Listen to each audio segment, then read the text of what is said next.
Hello friends, welcome to my channel Sundas time. ഇന്ന് ബ്രദറിൻ്റെ birthday ആയിട്ടാണ് വന്നിരിക്കുന്നത്. കൂടുതൽ ആരെയും വിളിച്ചൊന്നുമില്ല. ഒരു കേക്ക് കട്ടിങ്ങും പിന്നെ വെളിയിൽ പോയിട്ട് 2 ബിരിയാണിയും കൂടെ വാങ്ങിച്ചു.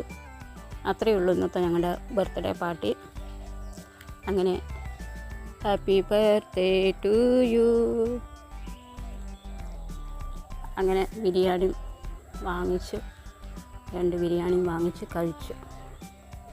പിന്നെ ഇന്നൊരു അൺബോക്സിങ് കൂടി ഉണ്ട്. മീഷോയിൽ നിന്നും വാങ്ങിച്ച 2 ഓയിൽ ബ്രഷാണ്.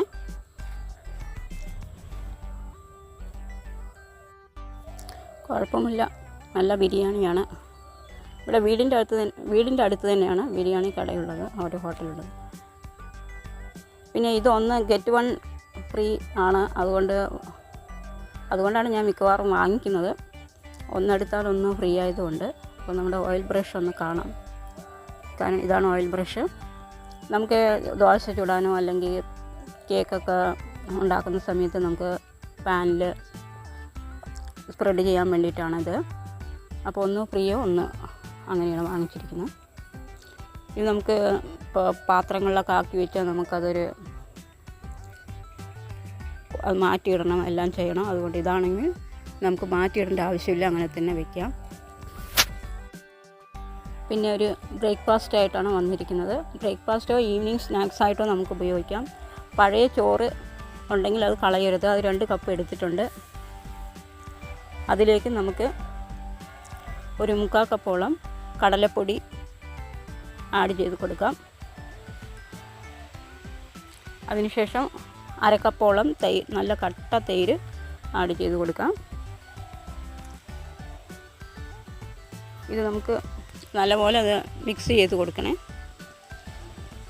പഴയ ചോറുണ്ടെങ്കിൽ കളയരുത്. നമുക്കിതുപോലെ നല്ല ഒരു ബ്രേക്ക്ഫാസ്റ്റ് ആയിട്ടോ ഈവനിങ് സ്നാക്സ് ആയിട്ടൊക്കെ ഉപയോഗിക്കാം. നല്ലപോലെ മിക്സ് ചെയ്ത് കൊടുത്തതിന് ശേഷം അതിലേക്ക് നമുക്ക് കുറച്ച് വെള്ളം കൂടി, പ്ലെയിൻ വാട്ടർ കൂടെ ആഡ് ചെയ്ത് കൊടുക്കാം. എന്നിട്ട് നമുക്ക് ഒരു മിക്സിയിലിട്ടൊന്ന് അരച്ചെടുക്കാം. അരച്ചെടുത്തതിന് ശേഷം കുറച്ച് ഇഞ്ചിയും പച്ചമുളകും കൂടി ചതച്ചെടുക്കാം. അതിലേക്ക് ആഡ് ചെയ്ത് കൊടുക്കാം, മാവിലോട്ട് ആഡ് ചെയ്ത് കൊടുക്കാം. പിന്നെ 1 ടീസ്പൂണോളം ജീരകം ആഡ് ചെയ്ത് കൊടുക്കാം.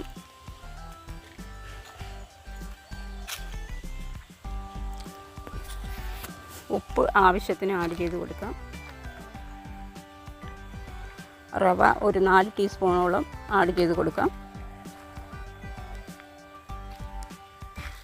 4-5 ടീസ്പൂൺ നമുക്ക് ആഡ് ചെയ്തതിന് ശേഷം നല്ലപോലെ ഒന്ന് മിക്സ് ചെയ്ത് കൊടുക്കാം.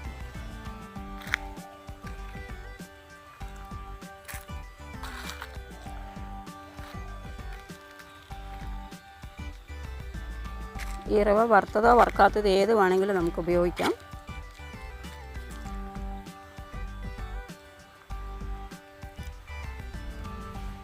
അതിനുശേഷം കുറച്ചുകൂടെ വെള്ളം ഒന്ന് ആഡ് ചെയ്തതിന് ശേഷം മിക്സ് ചെയ്തെടുക്കാം. ഈ ഒരു കൺസിസ്റ്റൻസി ആണ് വേണ്ടത്. ഇതിലേക്ക് ബേക്കിംഗ് സോഡ 1/2 ടീസ്പൂൺ ആഡ് ചെയ്ത് കൊടുക്കാം. ഒരു പാത്രത്തിൽ നിങ്ങൾക്ക് ഏത് പാത്രം വേണമെങ്കിലും എടുക്കാം. അതിലേക്കൊന്ന് ഓയിലൊന്ന് സ്പ്രെഡ് ചെയ്ത് കൊടുക്കാം. സ്റ്റീൽ പാത്രമോ ഏത് വേണമെങ്കിലും എടുക്കാം. അതിനുശേഷം വേറൊരു പാത്രത്തിൽ നമുക്ക് ഡബിൾ ബോയിലിംഗ് ചെയ്യാൻ വേണ്ടിയിട്ട് പാത്രത്തിൽ വെള്ളം ഒഴിച്ച് ഇതുപോലെ ഒന്ന് അടച്ചു വെച്ച് വേവിച്ചെടുക്കാം. അപ്പോൾ നല്ലപോലെ വെന്ത് വന്നിട്ടുണ്ട്. നമുക്കിത് ആയിട്ടുണ്ടോ എന്ന് നോക്കാം. അതിലൊരു സ്പോർക്കോ നൈഫോ എന്തെങ്കിലുമൊക്കെ ഒന്ന് വെച്ച് ഇതുപോലെ ഒന്ന് ചെയ്ത് നോക്കിയിട്ടുണ്ടെങ്കിൽ ഇതായിട്ടില്ല, ഇനി കുറച്ചും കൂടെ വേവാനുണ്ട്. അപ്പോൾ ഇതായതിനു ശേഷം ഞാനൊന്ന് എടുത്തിട്ടുണ്ട്. നമുക്കിത് സ്ക്വയർ രൂപത്തിലൊന്ന് കട്ട് ചെയ്തെടുക്കാം. നിങ്ങൾക്ക് ഏത് രൂപത്തിൽ വേണമെങ്കിലും ഇത് കട്ട് ചെയ്തെടുക്കാം. ഇതേപോലെ ആദ്യം നീളത്തിലൊന്ന് കട്ട് ചെയ്തതിന് ശേഷം ചെറിയ ചെറിയ പീസാക്കിയിട്ട് നമുക്കിത് കട്ട് ചെയ്തെടുക്കാം. ഇതേപോലെ ഒന്ന് കട്ട് ചെയ്തിട്ടെടുക്കാം.